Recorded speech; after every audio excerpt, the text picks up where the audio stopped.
All right. I think we're live. Single focus. Hey guys. Well, my name's Tyler Beeson. Welcome to Cruising the Planet.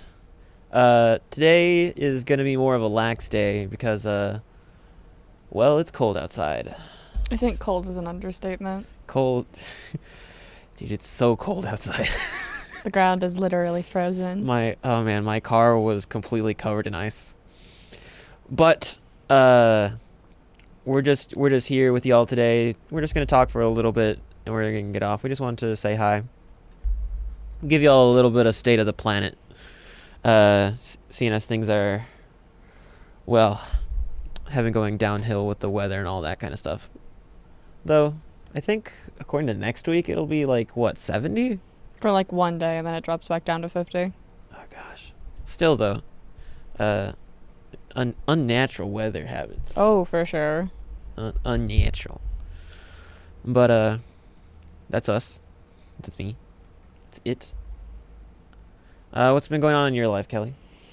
That's a loaded question, isn't it? It's always a loaded question. It's always a loaded question. You know me. Come on. Now let's see. I mean, there's been a couple like interesting things, but nothing really like. I heard you got your game finally. I'm still beefing with GameStop over that. Mentally, not like an actual battle. I would fight GameStop if I could, though. Send them I a did. strongly worded letter. You didn't make enough tarot cards. You know what sucks is I actually found the place where they're used in the game, and they're so cool. They're so cool. I want them so badly. I'm this close to just buying them on eBay for like $50. Hold on. The tarot card deck on the real physical tarot card deck is only $50. Only? Okay, look. For a limited time item That you don't have to purchase. It's a pre-order bonus. You're not supposed to have to pay for it. Yeah, but they're custom in order for it, and they were not intended to be bought separately. So the word only $50 can Only $50. Okay, look. In 5 years, they're going to be worth a lot more than $50. No, they're not. You think there aren't enough Fire Emblem fans to make it go up in price? Probably not. Because like if people aren't buying them now for $50, they're not going to be sold for more if people aren't buying them. I think there's an audience for it. I'm telling you now, most of the pre-order bonuses for past Fire Emblem games. Obviously, you're not that audience, Kelly. Yeah, because normally I don't have a problem with getting the pre-order bonuses. I have gotten the pins, I have gotten keychains, I have gotten fancy little character cards. But no tarot cards for you, But Kelly. no tarot cards for me. No special edition either, despite the fact that I have gotten the special edition of every past Fire Emblem game since I started playing. So why not this time? It just didn't come in, or GameStop completely oversold the special edition of this game, and like hundreds of people just are getting downgraded to the regular edition. It's insane. They obviously handled this release very poorly. Yes, they did not think that Fire Emblem was that popular a brand, and now they're wrong. Okay, and here's my issue with that is because like Fire Emblem is one of Nintendo's biggest franchises, especially overseas in Japan. It's a huge franchise, and it never picked up the same amount of steam here until 3-4 years ago when Three Houses released. It is the best-selling Fire Emblem game to date. It brought so many people into being fans of the franchise, and you can see that reflected in the mobile game. Has like the player base has expanded greatly since Three Houses came out. So like, yeah, they should have expected a little bit more for all of this because of the reach that Three Houses brought to Fire Emblem in a Western audience. Yeah. I'm trying to think of what to say here. It's really a big shame whenever things that are such a big deal in other places come over here and they just don't receive the same kind of recognition. The same thing kind of happened with One Piece in that it's huge. It's fundamental. I mean, not fundamental. It's phenomenal. It actually currently has outsold some of the biggest comic book names. I think it outsold Batman, if I'm correct. But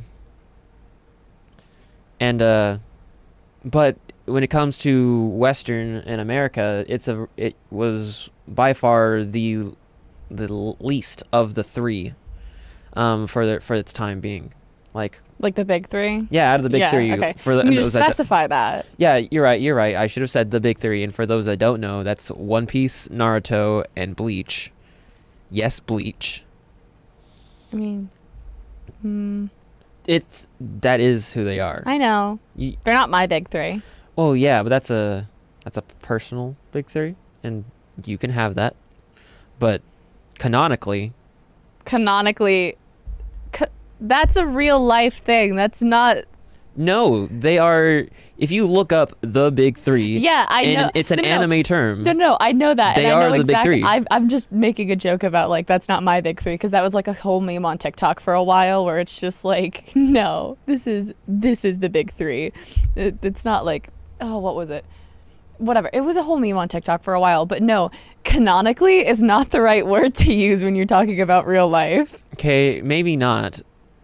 But I think, seeing as we're talking about manga and anime, I think I can use this word. I think you're just covering up for a Freudian slip. I think you might be right, but I don't care. And I'm gonna use the word. I just noticed because the One Piece shirt. No wonder you're shelling out for One Piece. This is actually just one of the few long sleeve shirts I have. And I thought we were still going to talk about anime today and animation, so I thought, why not wear my One Piece shirt? Here, guys, look at it. You got the main Jolly Roger, and you got the rest of them on my arm. So yeah, I am going to talk about One Piece just for a little bit, same way you're going to talk about Fire Emblem. But I could talk more about Fire Emblem than you could about One Piece. Probably, but your memory is a little bit better than mine. Fair enough. I store every stupid little detail in here. Yeah. This is a trap, but only for things that I care about. But for only Fire Emblem and anime. Yeah. You know what? You got me there. No, but I don't know. I find it a criminal shame that One Piece, as big as it has gotten, still hasn't quite gotten the acclaim it deserves. And I understand that obviously it's gotten a little too big for its britches now. The barrier to entry for One Piece at this point is going to bar so many people from ever watching or reading it. It is a anime that requires dedication to even start, because you want to finish the East Blue arc before fully making your judgment. And the problem is with that is that that's 52 episodes, and that's a lot. That's a whole anime. That's almost 2 anime, actually. But it's about the same as Full Metal Alchemist. I understand. Every time you talk about One Piece, it's just... It's the storytelling devices that are used. It's the fact that the main character in the East Blue arc, who... Okay, I was thinking about this the other day. Who do you think is the most important character in the East Blue arc? I would guess... And this is the first. I don't know any of their names. I don't know any of their names. I would guess it's the guy with the red vest and the straw hat, or the green-haired guy that everybody is absolutely just down bad for on Tumblr. Okay, that is a good answer. That is Luffy. Luffy is the main character of the show. However, for the East Blue arc, which encompasses the very first episode to like episode 50, I would not say that those two are the most important character, despite this being the very introduction to the show. Yeah, those are the only two I know. That's fine. I would personally argue that it's Nami, who is... We don't even know her name until like episode 3. But we see her in like the background, and we see her stealing things from other people. And slowly but surely into the show, we learn a little bit more about her, what her motivations are, and why she does the things she do. And by the end of the East Blue arc, we know this character a lot better, and the crew is able to work together to it's hard to put it in good words. I don't know how I would best describe it, but it drives emotional. It drives an emotional point because the story has taken its time to get to know this character. That has taken all this time to get to know this character. That when these characters are willing to do this thing for this person that they think that what seems like these characters have very little attachment to her, they're just willing to throw down their lives for them because they believe that they're friends. And it is after that arc that I think is the best time to make is this the anime? Is this something that I want to commit more time to? I don't know. Because if 52 episodes is still a huge commitment. It is a big commitment, but it's a lot less of a commitment than the entire anime. I mean, yeah, but like I could watch things that I know that I'll enjoy. Have you watched Full Metal Alchemist? No. Really? Not either one of them? Mm-mm. I just never got around to it. That is a shame. Full Metal The Alchemist. soundtracks are really good. Okay, yeah, they are really nice. But that's supposed to be like a cornerstone for anime people. I've never been traditional with that. And okay, that's fine. That's fine. I like what I like. I don't really care about what's popular. That's your preference. You're allowed to be like that. It is one of those anime that if you consider yourself an anime fan, typically you want to watch it. Yeah, I mean, it's on my list. I'll get to it eventually. You will. How much do you know about Full Metal Alchemist? I once got a plot summary of it at like 5 a.m. with one of my friends, completely against my will. So like, more than you would think. Okay. Yeah. That was a night. We were just playing Overwatch. Okay. We were just playing Overwatch. She was just like, hey, do you want to hear about something? And I was just like, why not? It is a generally good anime, and it does deserve its praise. For those who don't want to commit the time to it, all right, that's your prerogative. Was that the correct word? Yes. Okay, it's your prerogative. I'm not gonna blame you for choosing what you want. I personally, it was one of the first anime that I decided to look into whenever I decided that I wanted to look more into this medium. And I even started with the original versus Brotherhood. Here's my thing is like when you're talking about long form things like that, because the longest anime that I've watched was almost 200 episodes. Mm-hmm. It was a baseball anime, and it was very good. It's one of my favorite things ever. I'm patiently waiting for season 4 to come out because the manga series finished, I think last November or December. It's one of my favorite ones of all time, but I'll admit it took me an entire summer to get through it because it just, when you're talking about like things that are that long, it just drags in certain places. That is the nature of it. Okay. Like when you're talking about super long form content like that, it's you can't avoid it dragging in some places. Yeah, I can't deny that either.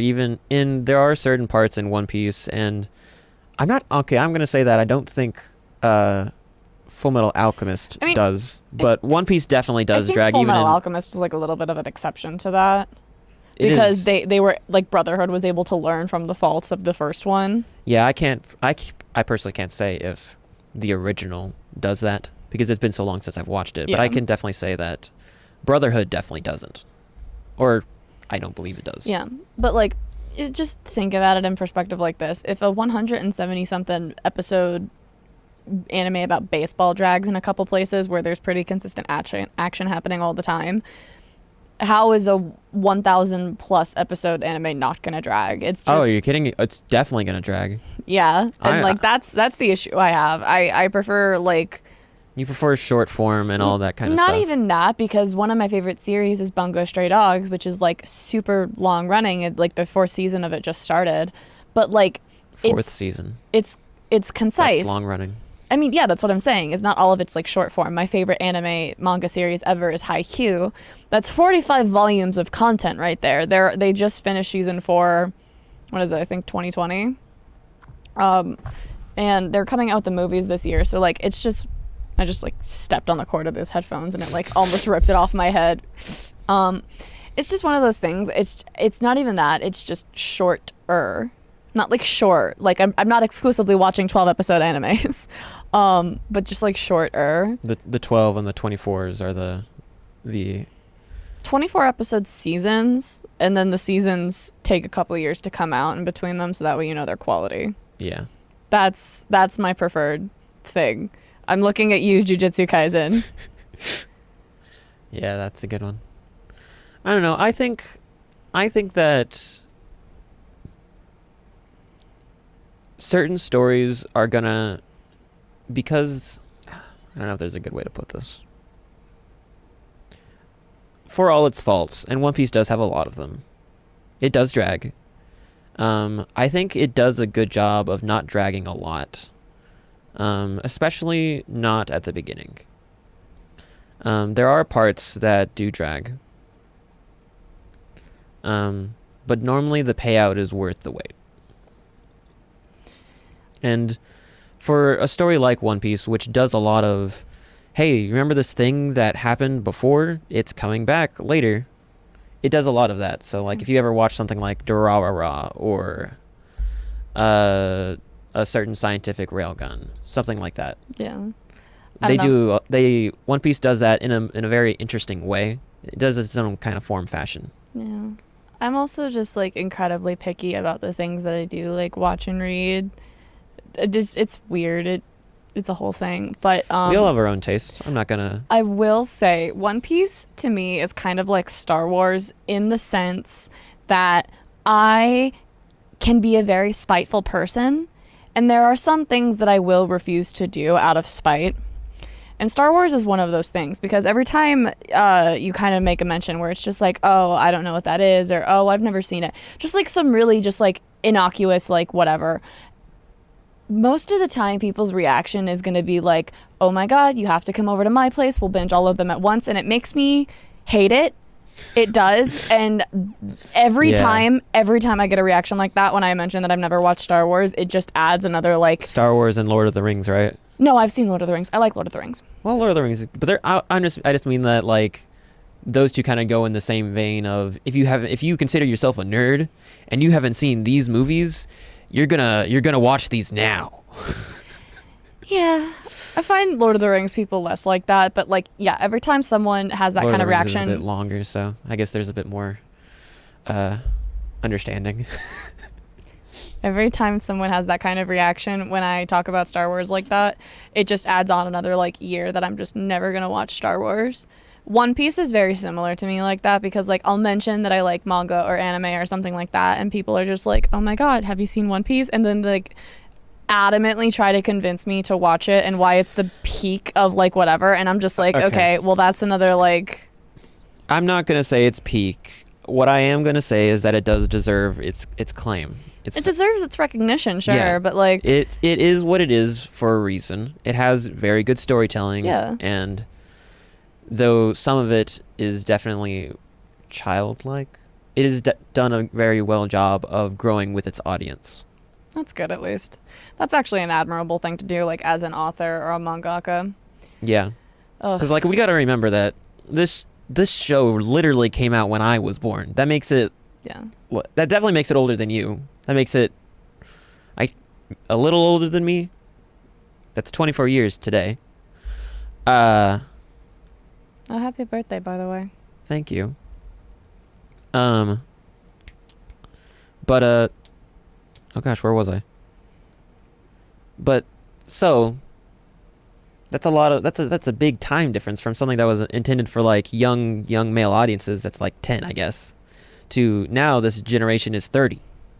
So now he has had to add more interesting plot to it. It's no longer just a battle shonen. There's also like governmental stuff, and I'm probably doing exactly what people are doing. So I'm gonna apologize for that. You do it a lot, actually. I try not to anymore because I don't want to turn you off from it. So I've tried to be less, but it is hard not to gush about it because it is a good series. I'm messing with you. Okay. I'm messing with you. It's really not that serious. When you talk about it, it more or less comes across like, oh, I really like this thing, and not, oh my God, I really like this thing, so now you have to really like this thing. No, I won't do that. to you because I know that you won't do that. I have done it with my friends because I can force them to sit down and I mean, watch it, yeah, though. you can always bully your friends into liking your interests. Yeah. That's always morally correct. I have on more than one occasion sat down with my friends to watch anime and television, and then we kind of just casually watch the next episode of One Piece. No, I can't. I have forcefully made some of my friends play Fire Emblem. Mm-hmm. So, like, I get it. It's always morally okay to bully your friends into liking the things you like. Not like seriously. Don't take that as an endorsement. Okay. But like, it's always morally correct. You know what? Speaking of Fire Emblem and leaps in storytelling, I want to talk about something for a hot second, right? Go for it. Okay. So the new Fire Emblem Engage just came out. It's called Engage. I haven't finished the game yet. I'm kind of close to the end. Right now I'm just like support grinding and like level farming and whatever.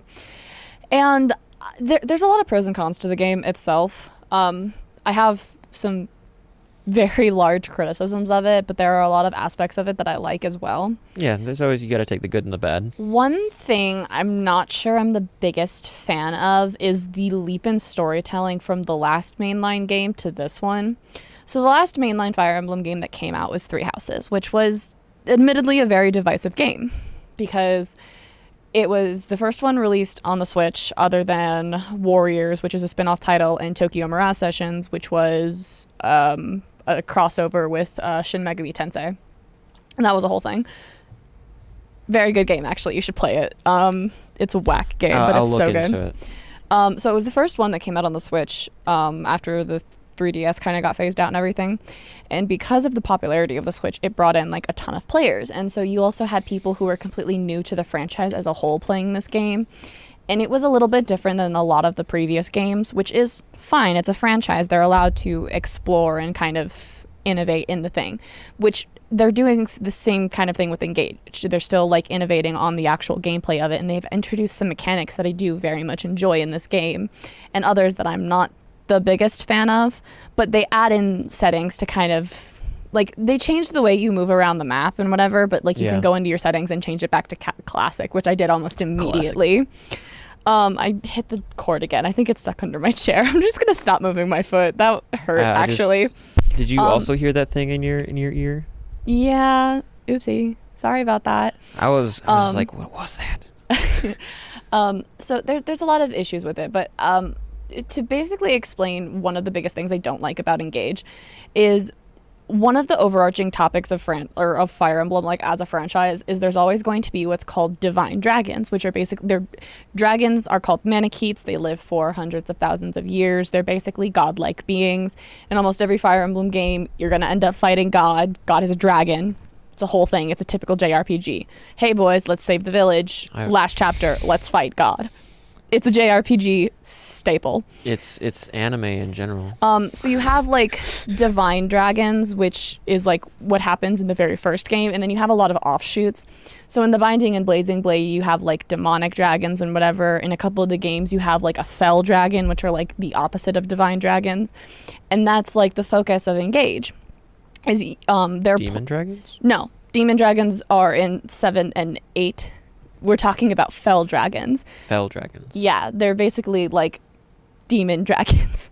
It's different. It's different. I promise it's different. Fell dragons and demonic dragons are different. There's a difference. There is a difference. It's demons and fiends Pretty from much. D&D. Yeah. One's lawful evil, the other one's chaotic evil. Exactly. So since Shadow Dragon and the Blade of Light and Awakening, avatar characters have been very popular for like the Fire Emblem mainline games. So normally you're playing like as a character in it and you're kind of following them.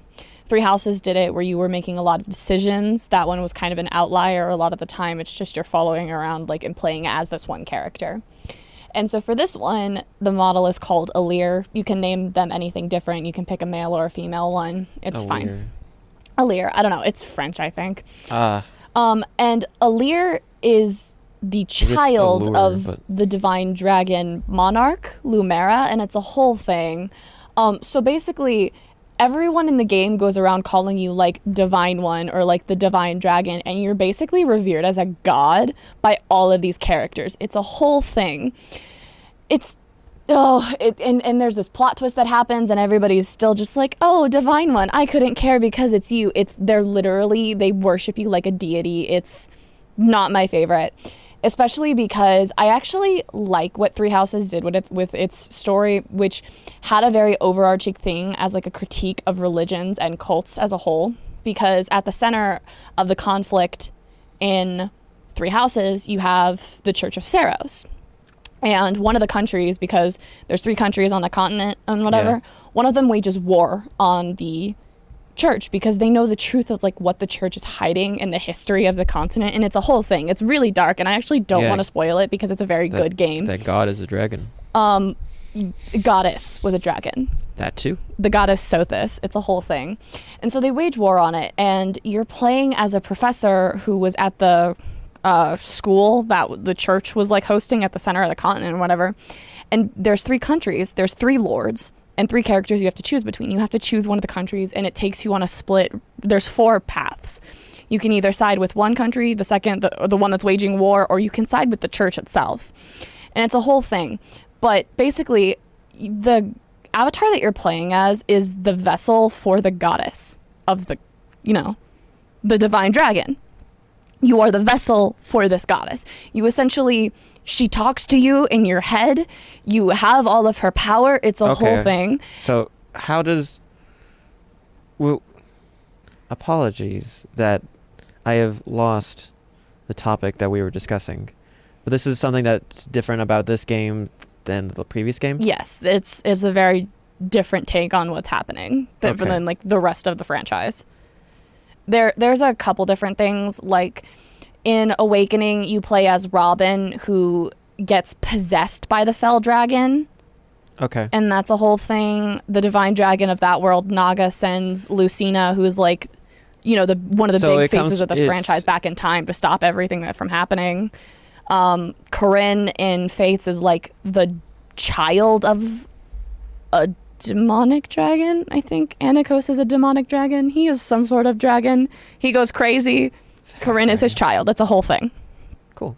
So there's normally some sort of connection, but it's never been, hey, you're the vessel for this god, for this dragon, whatever. So it's something that's different. And so basically you have the power of this god. You basically become this god incarnate. And even with all of that power, you still cannot fix everything.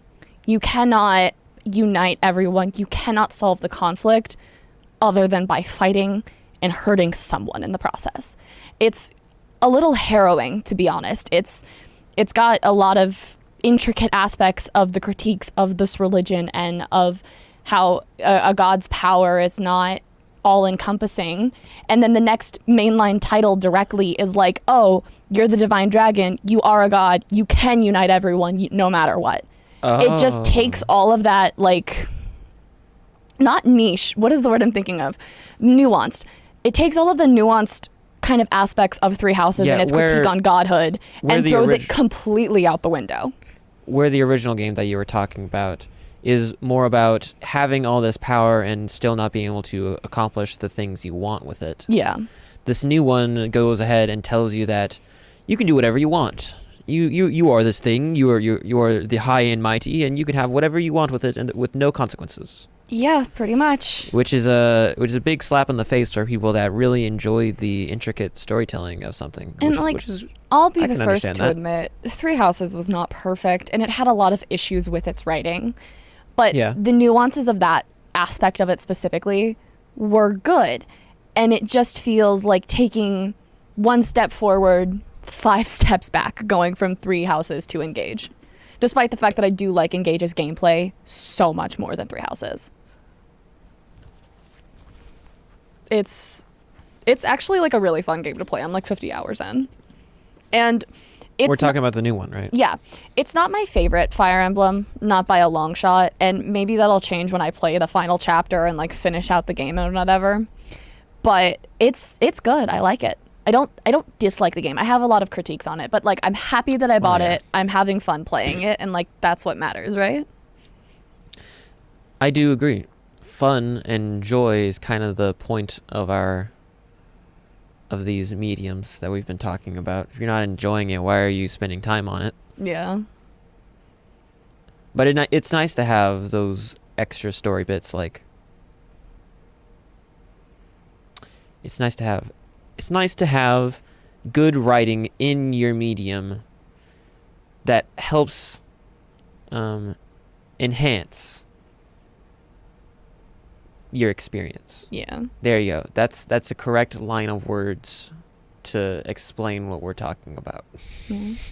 I just wish the story aspect of Engage wasn't so basic, because it's very cheesy, which I don't mind the cheesiness of it, but like it's also I think just a maybe little they should have changed from something that wasn't quite so similar to the previous game. That Yeah. they saw the success of it and all this kind of stuff, and they were like, okay, so let's just change the story a little bit and give them what they think the people want. And I also think it's just especially a slap in the face because Fire Emblem Warriors 3 Hopes came out last June, which was it was basically a continuation, but also like an alternate universe take on what happens in Three Houses. And it explores similar-ish concepts without the godhood aspect of it, of this person having all of this power and trying their best to do everything that they can to help in the situation, but it still feels very hopeless. Yes. Which is ironic for a game called Three Hopes. I just like pointing that out. Well, you only got 3 of them. And Three Hopes, it's a Warriors, so it's like a Dynasty Warriors, like hack and slash. It's not like at all like a Fire Emblem game. Which but is it has traditionally turn-based, if I'm correct, right? Yeah, turn-based, grid. It's virtual chess, basically. Advanced chess. Let's go. And I will say, I think Three Hopes, has like I like it. I like the story of Three Hopes more than I like the story of Three Houses, which feels controversial to say because the story of Three Hopes is not finished. Basically, they make the protagonist of Three Houses like one of the antagonists of Three Hopes, and they don't want to portray them in too bad of a light. So a lot of the routes in Three Hopes just end up kind of half finished because they didn't know how to end it without making the protagonist of Three Houses look bad. Well, they could have done the whole hero turned villain in a way. You know, that's always They're not even really a hero. They were a mercenary. okay. It's not like- Anti-hero turned Yeah. villain. How's that? But so there's that, but Engage was supposed to be for the 30th anniversary. It's why Yeah. you have all of the lords from the past games appearing as gameplay mechanics. It was supposed to be an anniversary celebration, but COVID had it delayed until 2023, and so it was supposed to come out right after Three Houses, but before Three Hopes came out. And I feel like it would have been better, but you just get 2 games back to back of exploring similar concepts on a critique of power and all that, and then this game is just like, actually, just kidding. It's like, hey, all that stuff we did before? No. Forget about it. Anyways, that's my rant about Fire Emblem. I have more to say, but I feel like getting into nitty-gritty details that nobody knows what I'm Yeah. talking about might just bore people. We do need to... Wrap it up. Yeah, it is about that time, guys. Yeah, we're keeping it short today. We are. So, for all those out, we still have music. I believe we're still playing music on the air. On KXTR. We still have the music on KXDR.